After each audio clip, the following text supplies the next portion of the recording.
Welcome back. I'm Rohana Irene, and this recording is for Mage Against the Machine. Don't worry, I'll put all the links down there in my show notes and get everything together. So if you do have any questions afterwards, you can follow the links and find a little bit more how-to about our topic today.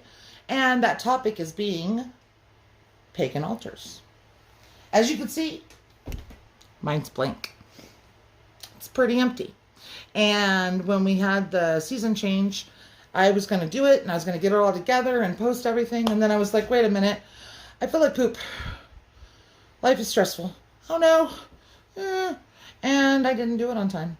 And it's funny because I had a couple people ask me, they were like, oh, I'm going to miss this moon. And I'm going to, what happens if you miss something? That's kind of how these things go. I mean, one of the downsides, I think, of, pagan and solitary practices is that we don't always have that kind of help to support each other. And, it's kind of hard being a one-man show all the time. And that goes for me. I mean, I've been doing this most of my adult life. Well, all of my adult life, most of my life. And I still have hiccups. I ended up just putting on the last full moon, I ended up putting some water out and charged my crystals and let myself heal. And so over the last cycle, that's pretty much what I've been doing. We've been having a lot of stuff going on at the house and some family and personal things with COVID and whatnot. And it's kind of a stressful time. And I'm sure it's not just like that just for me or just for you. And so, in light of doing a transparent practice, I try to keep the recordings, both for the podcast and for YouTube. I try to keep them as close to, the true nature as best as I can. So I decided to wait until I was feeling better. And I have kind of left it blank. It was just a very, very mild holiday. But since I am going to be changing up the altar, I wanted to share that process with you. Apparently somebody else wanted to, because there's a ding in the background sharing something with me. But for now, we're going to do just this. So, the first thing I wanted to talk about was how to set up an altar. Now that can be, it depends on who you ask, really. There are some true kind of steadfast answers to that, and things that I generally recommend to kind of, for people, I say, hey, when you're starting out, maybe, try it this way. Now, back in the day when I first started doing my own practices, I had gone off with Scott Cunningham and Starhawk and The Witch's Bible by Janet and Stuart Farrar. And I put everything together, and I know at the time we tried to have a more traditional kind of altar, and over time that's kind of ebbed and flowed and things have changed around. And so now, I stick to some of the basics. And the first thing I can say with that is let's take a look at the altar and just see how it's sort of placed around. So I'm going to switch you guys around so you get a better view. All right. So first off, what we want to do is we want to get a lay of the land. So where this corner is right there, that is actually directly in between east, which is that way. And so when you go around the circle, technically the altar, normally I would have it facing this way. When I do circle with it, I start over this way. So I guess brandishing a knife isn't necessarily the best way to show that, but we'll start to get things together, and we're going to put something in each corner so that we get kind of the feel for, what each direction represents. So the other thing that you want to do also is maybe consider when you half your altar. A lot of the times they'll say, you put on one half goes certain items, and then on another half goes certain items. In this case, I tend to, I adhere to the practice that the left, I keep my feminine tools. For the left is for the goddess. I used to think about it as left for the ladies, and then right is for the masculine items. So when you think about, okay, what are masculine or feminine tools? We've talked about this in the podcast about what dictated masculinity and femininity. And of course, these are still subjective terms, but essentially the receptive items, those that are going to represent either receiving or nurturing or, those are probably the easiest way, is receiving and nurturing. But the receptive side of those tools could be some of the things that would be considered feminine. So masculine would be assertive, directing force. And for that task, you should be able to see a little bit as we lay it out. So more specifically, what I will usually start with is I have a bunch of different varieties, brick, marble. This one for this time of year, I usually use marble. And I use it both to represent earth in that corner. And I also use it as a way to start to, I kind of like to have layers to it. So you'll see as we're putting things together. So I'm putting my earthy tools over here, or earthy items in the back, because that's the side of it's north in that quadrant. And it will kind of bring things together. So that right there, I've got marble, and then I've got a big chunk of salt but it's been cured, and I've been working with that piece for a while, so I have it in the north for a specific reason.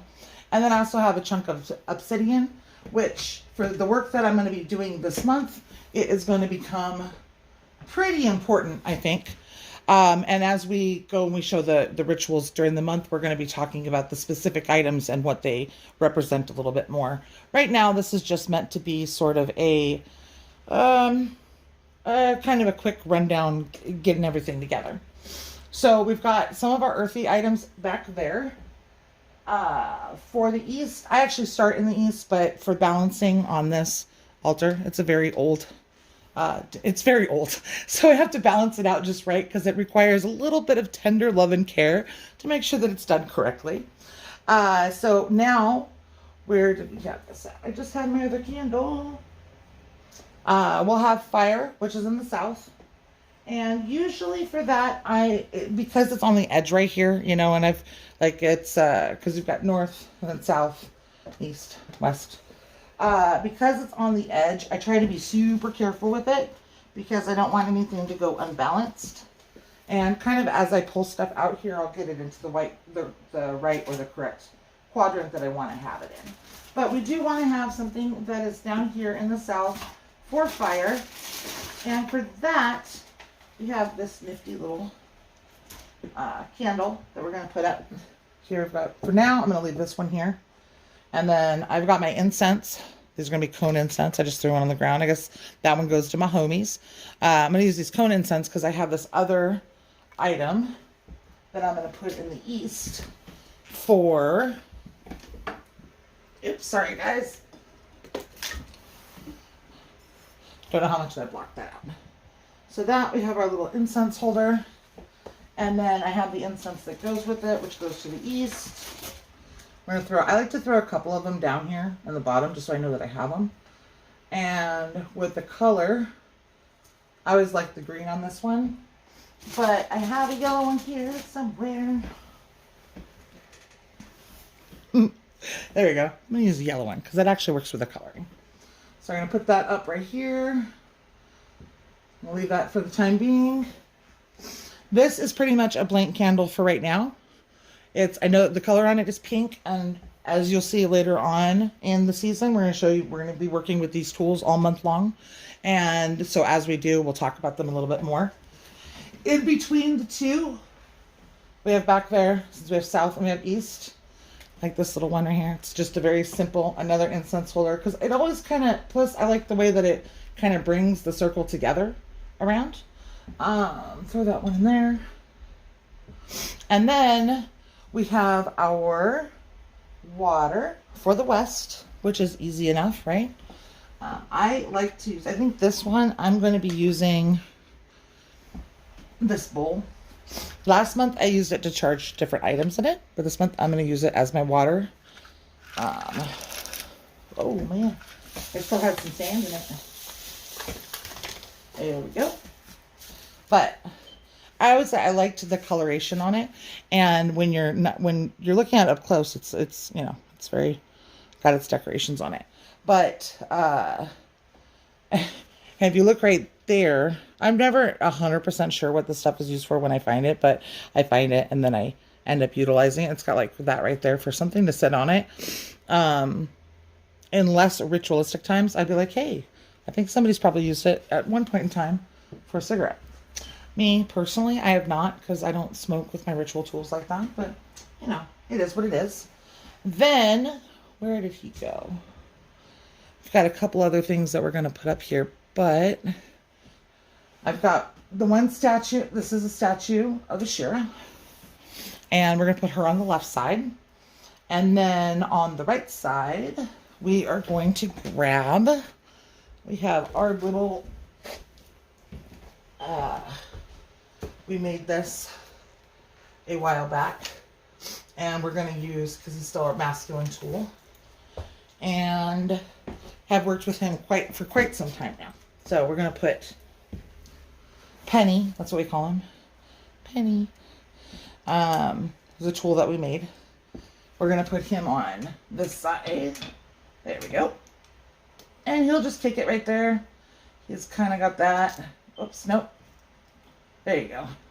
Cross your legs. Get comfy, buddy. There you go. So we've got some pieces that we're putting together. We're going to put water into this bowl once we've got it all together. And so we have the elemental representations. Now we're going to add some of our tools as well. This is what I generally use for my athame. One of them anyways. And I'm going to set it up here because the athame is where it gets kind of tricky. So you go, do you want to use the left and the right philosophy? If that's the case, and as a masculine tool, we could put it right here, right? I always put it onto something because it just, I don't know, it highlights it a little bit better. And plus it keeps it safe. When I'm doing actual work, like when I'm actually doing in the middle of a spell or something like that, then I'll bring it up here. I usually use it at the bottom because that's at the south. And keep in mind, I'd be going this way. So what we're going to end up doing is move this stuff around the left and the right because I'm looking at the altar going this way. So if we wanted to change it and do left to right, we could put these guys over here. But it really depends on how you're working with it. So it's why it gets kind of confusing because you're like, well, if I'm looking at this way and I'm setting up masculine and feminine, but that's the east right there, right? It's like, why are you doing? Well, we have our reasons. And so for now, I generally set it up from this side and I keep my feminine stuff on this side, my masculine stuff on this side. And then when I'm actually working, I'll work over here in this. It's a very awkward kind of space, but so you can, I just wanted to show so it's kind of, so you can see how it's set up. So if we have questions later on, I'll probably do it as a live feed on the YouTube channel, or not on the YouTube, on Facebook as well. So then I usually would put this right here. It's a little bit, the one that we have is handmade. It's kind of, you know, so on the west is where I like to keep it because of the water and then also because it's a feminine tool. But because of the size of it, what I will usually do is I'll usually either put it back up here, but for now I'm just going to leave it right here and it can be off a little bit. That's okay. Let's get it. There we go. And then we are going to have a focal candle here for the center of everything. And I'm going to take the wrapping off of it because it's got this. And if you leave the wrapping, you know what I've learned? Is that with that wrapping on there, it'll create a mess. Let's not do that. So we're going to get this down. And there we go. We're going to leave the gold on it. And later this month, we're going to be working with a scrying. Let me throw that in the middle. And at the end of the day, we've got everything very simplistically set up. Now, I've got a few more things that we are going to add to it. With the holiday and the season that we're in right now, I always like to have flowers or something. Generally it's flowers. It usually is. And I will move this a little bit up. Come here, guys. Just so I have enough room. Because the one that I have this year is a really big vase for this season. So I'm going to put that right there. Keep the balance. Yeah. The colors on it, I think they actually work for, there we go. And keep that in the back a little bit. Move that back over. Penny fell down. No, Penny. Penny, come back. There we go. There you go. Nope, you gotta be more relaxed. Chill, dude. Hold on one second. We're gonna fix him a little bit. There we go.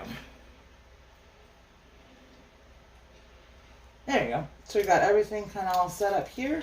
And 3 minutes later, It keeps wanting to fall. It is the downside of him being so flexible and bendy. But we did him with copper and string. He's got the little clippy for his hand there. And that's the bulk of it. I know this month, for example, I am going to be working with our transparent tarot deck. So for that, I'm actually going to bring her out and put her on the altar with ready to use as well. We're going to get everything together. If you haven't worked with a transparent deck, it's actually really cool. Here's some of the cards from it. And then you can actually build the cards together, for example. So you've got like 3 of Wands, right? If you mix the 3 of Wands with the Ace of Wands, creates its own. So there's lots of cool things you can do with this deck, and I'm really a big fan of it. And I'm going to be working with it this year or this month. So I'm going to put that on the east side for now, and a little bit in there. I have a sigil that I'm working with that I can't wait to show everybody. I'm a really big fan of it. But that I'm going to wait to show, so we're not putting that on the altar until it's been worked with. And then I use brass a lot of times for like incense and for our offering bowl. So I'm going to be putting that right here. And I'm not lighting the candle just yet, but I am going to be lighting a little bit of that incense just to clear everything off of here. So as we do that, we might as well do that right now as well. And then our incense for the month, I always change that up either monthly or seasonally, but this month we're actually going to be working with a mix of dragon's blood and clove. So I've got this mixed here already. And as we're going to, like, that's more stuff we're going to be talking about this month, so you'll see more about it. But I'm going to light that really quick. And then you can kind of see how the altar sort of looks. And I just thought it would be interesting because what we'll end up doing through the month, hopefully, as long as things keep settling down, we're going to be able to go through everything and keep adding to the altar this month. So you guys can see like kind of how it changes and what we end up working with and that kind of stuff. I was like that part for the incense part where it does that, and then it, but really quick, it'll go all over the charcoal. So if you haven't worked with charcoal, like that's already getting hot where my fingers are right now. So there we go. Just put it in there, let it keep doing its thing. And I sort it here. And then once it is lit, you can see kind of the change on it. And see how it goes over all of it. And that means that that's going to be totally hot. So what we're going to do with that is we're going to throw a little bit of this incense mix that we've already mixed together and set forth the blessing for the altar. Let it sit for a little bit. There we go. Just put a little bit for now. And I've got a little bit of water that I want to add to this mix here.